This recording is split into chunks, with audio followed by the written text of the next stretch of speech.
Mística Ciudad de Dios, segunda parte, que contiene los misterios desde la encarnación del Verbo Divino en su virginal vientre hasta la ascensión a los cielos de Jesús. Y vamos a empezar en el libro 6. El libro 6 contiene las bodas de Caná de Galilea, cómo acompañó María Santísima al Redentor del mundo en la predicación, la humildad que mostraba la Divina Reina en los milagros que hacía su Hijo Santísimo, su transfiguración, la entrada de su Majestad en Jerusalén, su pasión y muerte, el triunfo que alcanzó en la cruz de Lucifer y sus secuaces, la santísima resurrección del Salvador y su admirable ascensión a los cielos. Comenzamos hoy con el capítulo 1. Comienza Cristo nuestro Salvador a manifestarse con el primer milagro que hizo en las bodas de Caná, a petición de su Madre Santísima. Punto 1033. El evangelista San Juan, que al fin del capítulo 1 refiere la vocación de Natanael, que fue el quinto discípulo de Cristo, comienza el segundo capítulo de la historia evangélica diciendo: Y el día tercero se hicieron unas bodas en Caná de Galilea, y estaba allí la madre de Jesús. Y también fue llamado Jesús y sus discípulos a las bodas,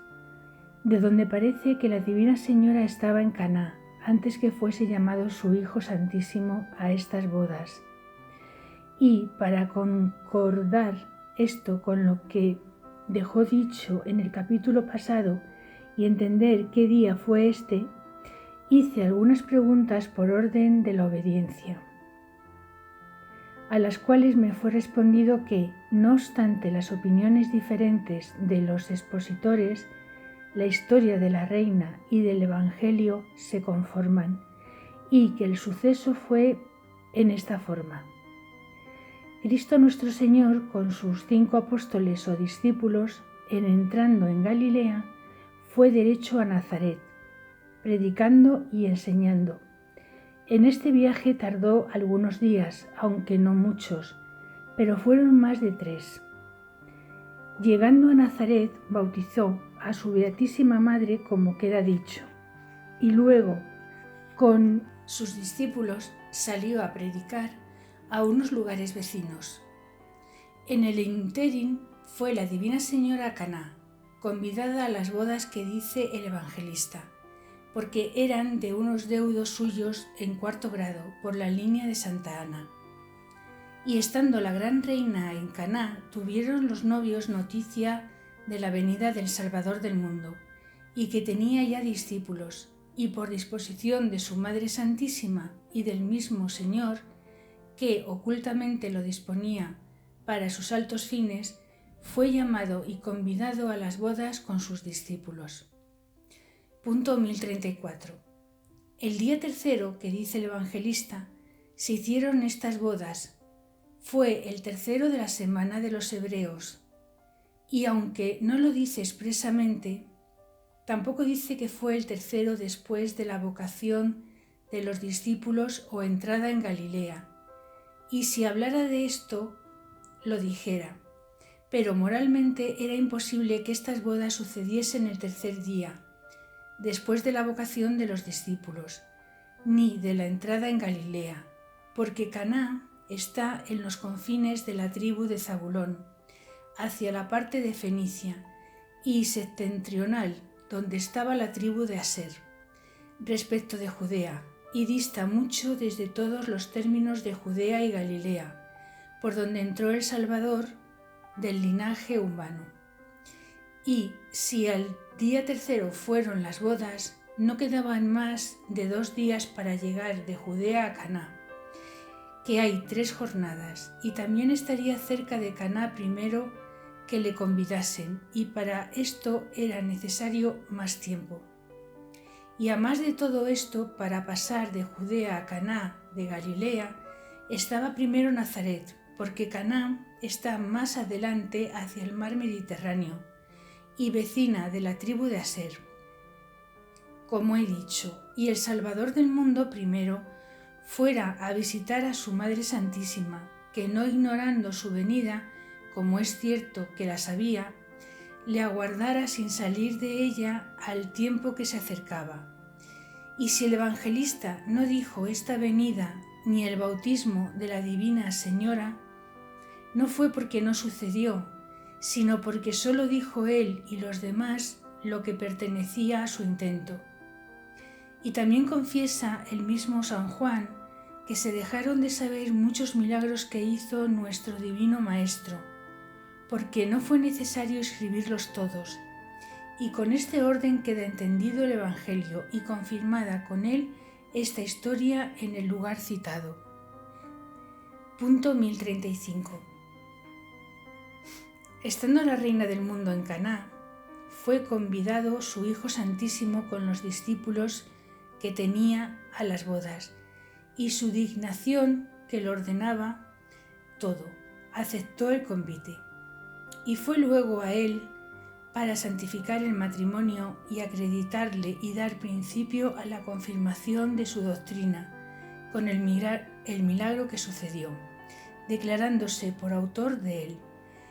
Porque, dándose ya por maestro en admitir discípulos, era necesario confirmarlos en su vocación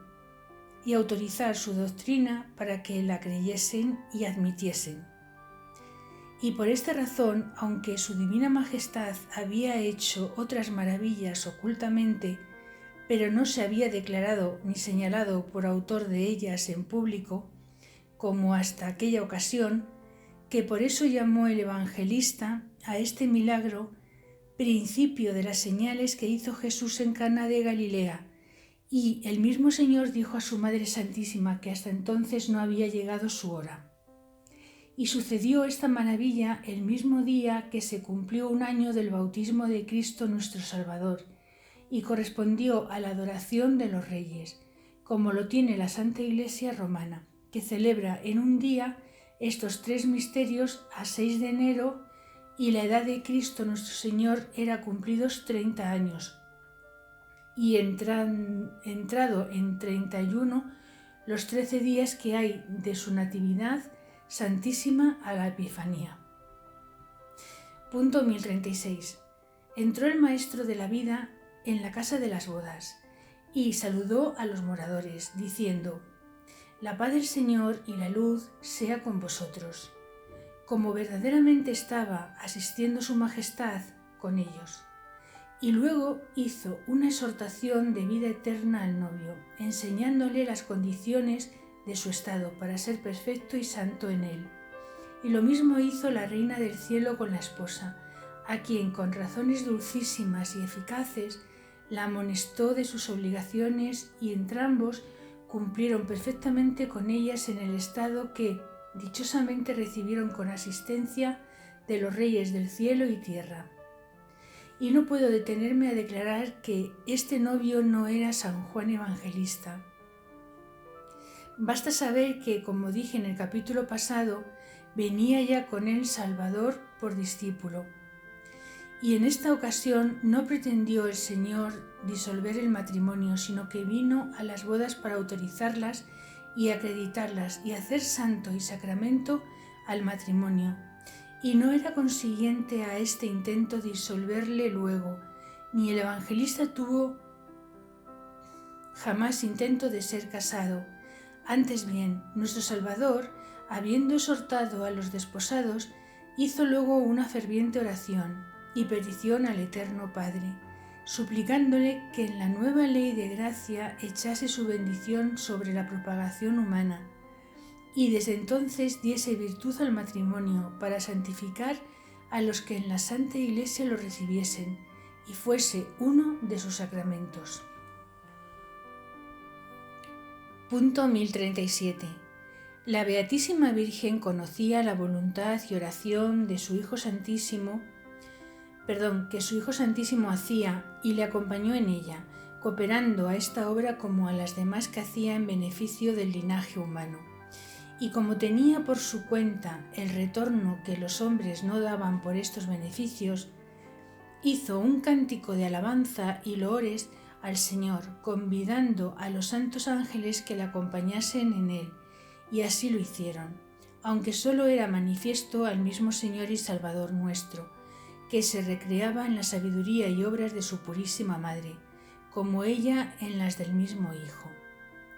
En lo demás hablaban y conversaban con los que concurrían a las bodas, pero con la sabiduría y peso de razones dignas de tales personas, y ordenándolas a ilustrar los corazones de todos los circunstantes. La prudentísima señora hablaba muy pocas palabras y sólo cuando era preguntada o muy forzoso, porque siempre oía y atendía a las del Señor y a sus obras, para guardarlas y conferirlas en su castísimo corazón. Raro ejemplo de prudencia, de recato y modestia fueron las obras, palabras y todo el proceder de esta gran reina en el discurso de su vida. Y en esta ocasión, no solo para las religiosas, pero en especial a las mujeres del siglo, si pudieran tenerle presente en tales actos como el de las bodas, para que en él aprendieran a callar, a moderarse y componer el interior y medir las acciones exteriores sin liviandad y soltura, pues nunca es tan necesaria la templanza como cuando es mayor el peligro, y siempre en las mujeres es mayor gala, hermosura y bizarría el silencio, detenimiento y encogimiento, con que se cierra la entrada a muchos vicios y se coronan las virtudes de la mujer casta y honesta. Punto 1038. En la mesa comieron el Señor y su Madre Santísima de algunos regalos de los que servían, pero con suma templanza y disimulación de su abstinencia. Y aunque a solas no comían de estos manjares, como antes he dicho, pero los maestros de la perfección, que no querían reprobar la vida común de los hombres, sino perfeccionarla con sus obras, acomodábanse a todos sin extremos ni singularidad pública, en lo que por otra parte no era reprensible y se podía hacer con perfección. Y como el Señor lo enseñó, por ejemplo, lo dejó también por doctrina a sus apóstoles y discípulos, ordenándoles que comiesen de lo que les fuese dado cuando iban a predicar, y no se hiciesen singulares como imperfectos y poco sabios en el camino de la virtud, y porque el verdadero pobre y humilde no ha de elegir manjares. Sucedió que faltó vino en la mesa, por dispensación divina, para dar ocasión al milagro, y la piadosa reina dijo al Salvador: «Señor, el vino ha faltado en este convite». Respondiéndole a su majestad: «Mujer, ¿qué me toca a mí y a ti? Aún no es llegada mi hora». Esta respuesta de Cristo no fue de reprensión, sino de misterio, porque la prudentísima reina y madre no pidió el milagro casualmente, antes bien, con luz divina, conoció que era tiempo oportuno de manifestarse el poder divino de su Hijo Santísimo, y no pudo tener ignorancia de esto la que estaba llena de sabiduría y ciencia, de las obras de la redención, y del orden que en ellas había de guardar nuestro Salvador, a qué tiempos y en qué ocasiones las había de ejecutar. Y también es de advertir que su divina majestad no pronunció estas palabras con semblante de reprender, sino con magnificencia y serenidad apacible. Y aunque no llamó a la Virgen Madre sino mujer, era porque, como arriba dije, no la trataba entonces con tanta dulzura de palabras. Punto 1039. El misterio de la respuesta de Cristo, nuestro Señor, fue confirmar a los discípulos en la fe de la divinidad y comenzar a manifestarla a todos, mostrándose Dios verdadero e independiente de su Madre en el ser divino y potestad de hacer milagros, y por esta causa tampoco la llamó Madre, callando este nombre, y llamándola mujer, diciendo: «¿Qué te toca o qué tenemos que ver tú y yo en esto?».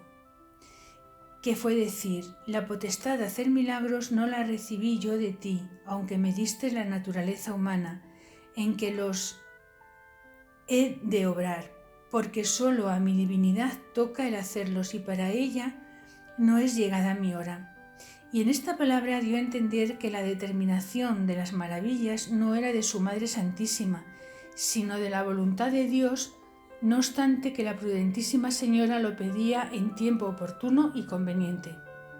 Pero junto con esto quiso el Señor se entendiese que había en él otra voluntad más que la humana, y que aquella era divina y superior a la de su madre, y que no estaba subordinada a ella, mas antes la de la madre estaba sujeta a la que tenía como verdadero Dios. Y en consecuencia de esto, al mismo tiempo infundió su majestad en el interior de sus discípulos nueva luz con que conocieron la unión hipostática de las dos naturalezas en la persona de Cristo, y que la humana la había recibido de su madre y la divina por la generación eterna de su Padre. Punto 1040. Conoció la Gran Señora todo este sacramento y con severidad apacible dijo a los criados que servían a la mesa: «Haced lo que mi hijo ordenare», en las cuales palabras, a más de la sabiduría que suponen de la voluntad de Cristo, que conocía la prudentísima Madre,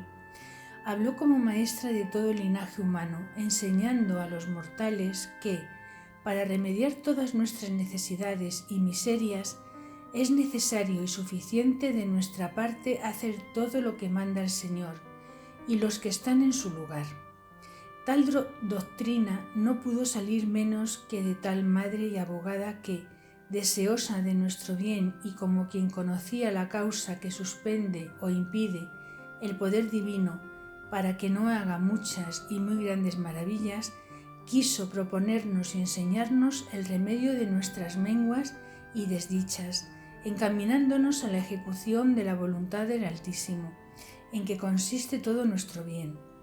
Mandó el Redentor del mundo a los ministros de las mesas que llenasen de agua sus hidrias o tinajillas que, según las ceremonias de los hebreos, tenían para estos ministerios. Y habiéndolas llenado todas, mandó el mismo Señor que sacasen de ellas el vino en que las convirtió y lo llevasen al architriclino, que era el principal en la mesa y hacía cabecera en ella, y era uno de los sacerdotes de la ley. Y como gustase del milagroso vino, admirado, llamó al novio y le dijo: «Cualquier hombre cuerdo pone primero el mejor vino para los convidados y cuando están ya satisfechos ponen lo peor, pero tú lo has hecho al revés, que guardaste lo más generoso para lo último de la comida». Punto 1041. No sabía el architriclino entonces el milagro cuando gustó el vino, porque estaba en la cabecera de la mesa y Cristo nuestro Maestro con su Madre Santísima y discípulos en los lugares inferiores y de abajo, enseñando con la obra lo que después había de enseñar con la doctrina, que en los convites no echemos el ojo al mejor lugar, sino que por nuestra voluntad elijamos el ínfimo, pero luego se publicó la maravilla de haber convertido nuestro Salvador el agua en vino, y se manifestó su gloria y creyeron en él sus discípulos, como dice el evangelista, porque de nuevo creyeron y se confirmaron más en la fe. Y no solo creyeron ellos, pero otros muchos de los que estuvieron presentes creyeron que era el verdadero Mesías, y le siguieron, acompañándole hacia la ciudad de Cafarnaún, a donde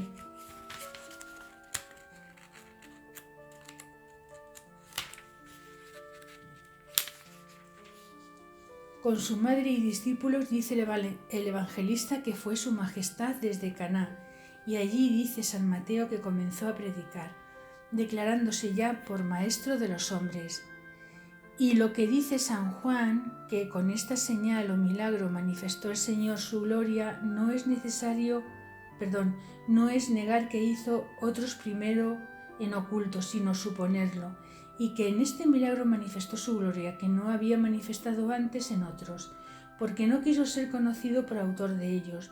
que no era el tiempo oportuno ni el determinado por la sabiduría divina. Y es cierto que en Egipto hizo muchos y admirables, cual fue la ruina de los templos y sus ídolos, como dije en su lugar. En todas estas maravillas hacía María Santísima actos de insigne virtud en alabanza del Altísimo y hacimiento de gracias de que su santo nombre se fuese manifestando, y acudía al consuelo de los nuevos creyentes y al servicio de su Hijo Santísimo, y todo lo llenaba con su incomparable sabiduría y oficiosa caridad. Ejercitábala fervosísima, clamando al Eterno Padre y suplicándole dispusiese los ánimos y corazones de los hombres, para que las palabras y luz del Verbo humanado los iluminase y desterrase de ellos las tinieblas de su ignorancia. Doctrina que me dio la gran Reina y Señora del Cielo. Punto 1042. Hija mía, olvido y descuido es, sin disculpa, el que tienen generalmente los hijos de la Iglesia en no procurar todos y cada uno de ellos que se dilate y manifieste la gloria de su Dios por todas las criaturas racionales, dando a conocer su nombre santo. Y esta negligencia es más culpable después de que el Verbo Eterno encarnó en mis entrañas, enseñó al mundo y le redimió para este fin. Por eso fundó su Majestad la Santa Iglesia, y le enriqueció de bienes y tesoros espirituales, de ministros y también de otros bienes temporales, que todo esto no solo ha de servir para conservar la misma Iglesia con los hijos que tiene, sino también para amplificarla y traer otros de nuevo a la regeneración de la fe católica. Todos deben ayudar a esto para que se logre más el fruto de la muerte de su reparador. Unos pueden hacerlo con oraciones y peticiones, con fervorosos deseos de la dilatación del santo nombre de Dios,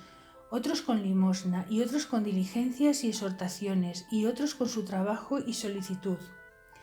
Pero, si en esta remisión y negligencia son menos culpables los ignorantes y pobres, y acaso no hay quien se lo ponga en la memoria, son muy reprensibles los ricos y poderosos y mucho más los ministros de la Iglesia y sus prelados, a quien toca esta obligación más de lleno. Y olvidados de tan terrible cargo como les espera, muchos convierten la verdadera gloria de Cristo en gloria suya propia y vana. Gastan el patrimonio de la sangre del Redentor en obras y fines que no son dignos de ser nombrados,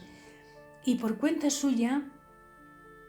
perecen infinitas almas que con los medios oportunos pudieran venir a la Santa Iglesia, o a lo menos ellos tuvieran este merecimiento y el Señor